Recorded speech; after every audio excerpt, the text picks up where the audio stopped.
2026, 43 years ago, the Cold War ended with the destruction of civilization. The great cities are gone. The nations that once ruled the world no longer exist. But historians still argue over one question. How did a single night in 1983 condemn humanity to this fate?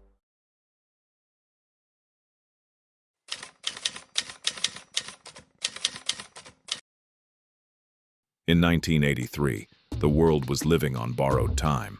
The Cold War had reached a level of tension that no generation had ever experienced before.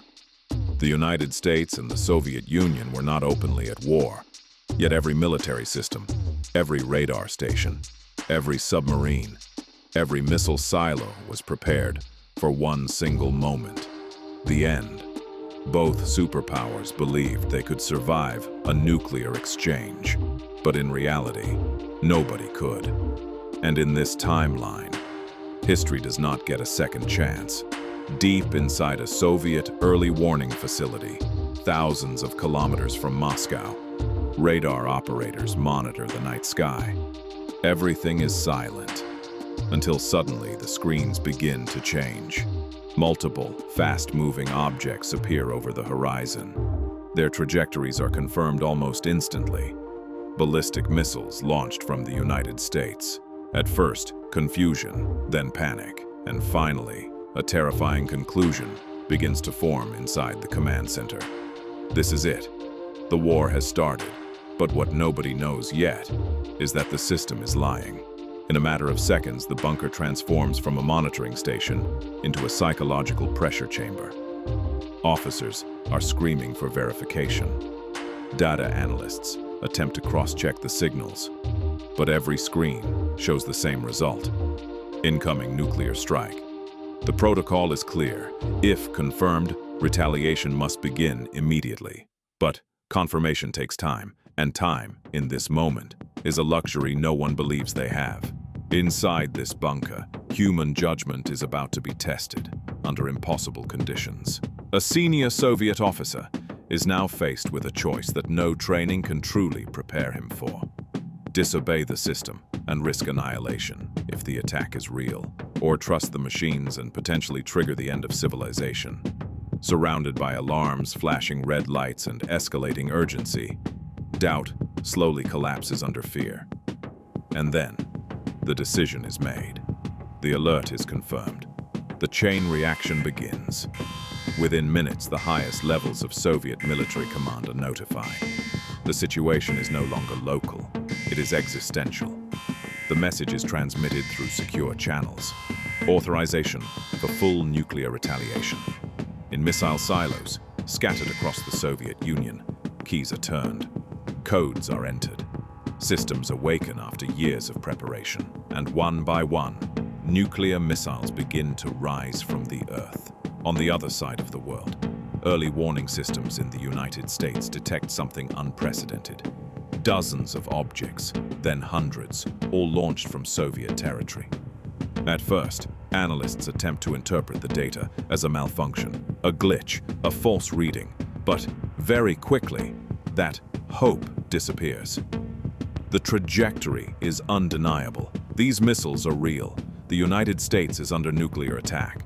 At the White House, the president is urgently escorted to the emergency command bunker. The atmosphere is already defined by silence and urgency, the kind of silence that only appears when everyone understands that something irreversible is happening. Military advisors present the situation without emotion. The conclusion is simple. The United States has minutes to decide the fate of the world.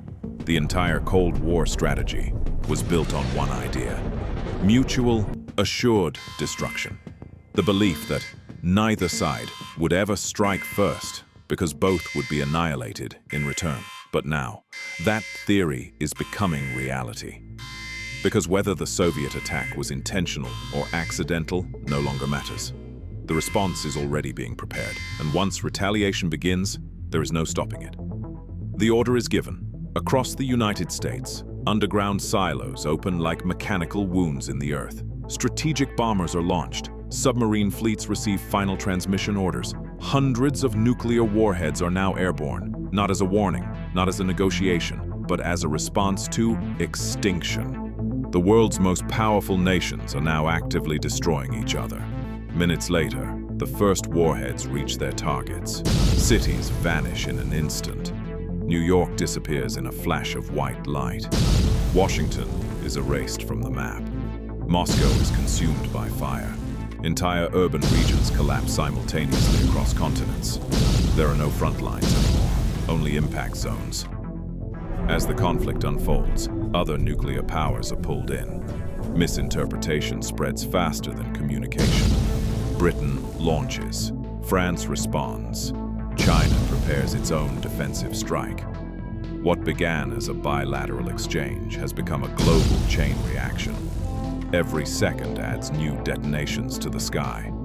Where nuclear warheads strike, the atmosphere itself ignites. Firestorms form across entire cities, generating winds stronger than hurricanes.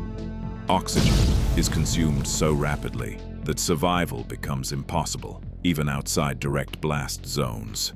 Concrete melts, steel warps.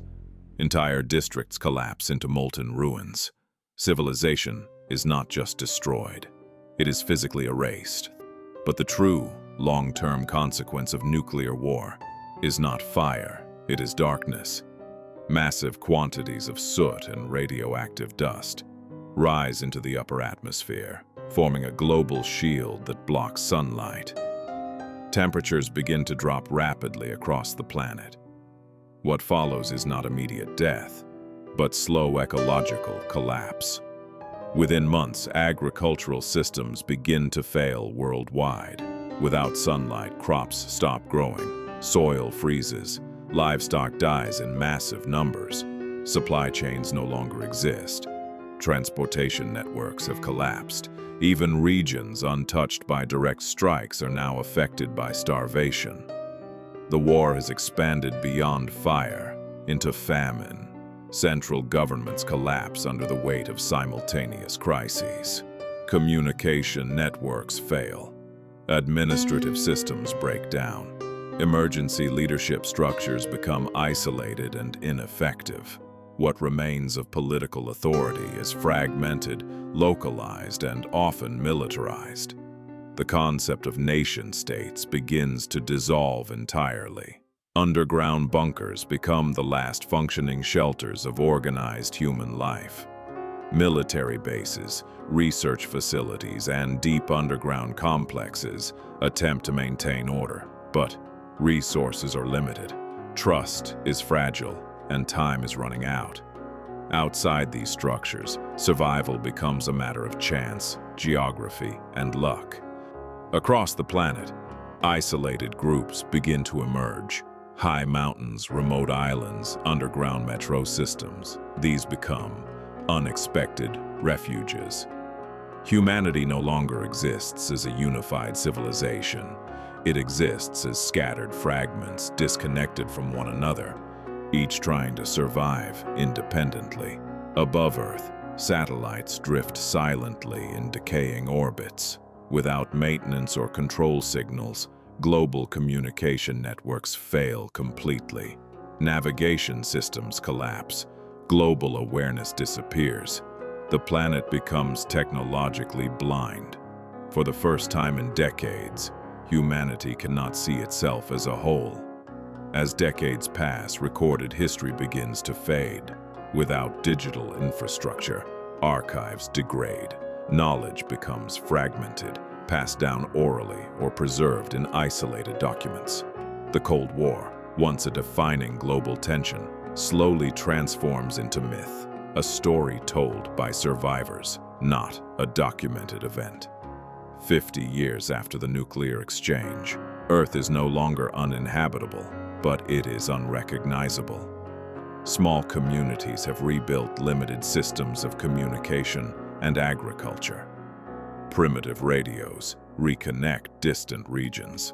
Small-scale trade begins to reappear, but the world remains permanently changed. The Cold War did not end in victory or defeat. It ended in extinction, followed by survival. And the question that remains is the most terrifying of all. Could it happen again? You've just witnessed a world where a single false alarm turned the Cold War into total nuclear annihilation, where one decision erased entire civilizations and rewrote the future of humanity. But what other timelines are hiding behind a single moment? A message misunderstood, a system that fails, a decision made too fast. On Time Twist, we explore the alternate histories that could have reshaped our world. Like, subscribe, step into the next timeline.